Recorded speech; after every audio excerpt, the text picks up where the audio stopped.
থাম আলিফ লাম কুকুর থাম পাগল কি বলছে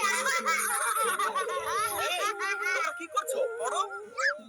আলিফ বা তা সা এই আব্দুল আওয়াল পড়া বলো। জি উস্তাদ আলিফ বা তা সা ডিম হুজুর এটা ডিম হবে না এই তোমরা চুপ করো না। আব্দুল আওয়াল এটা জিম হবে। হুজুর আমি মুখস্থ করি তাও ভুলে যাই আমি কি করব আব্দুল আওয়াল তুমি এই কাগজটা রাখো আর কাগজের লেখাগুলো পড়ে মুখস্থ করে আসবে। জি উস্তাদ ঠিক আছে, আজকে তোমাদের ছুটি।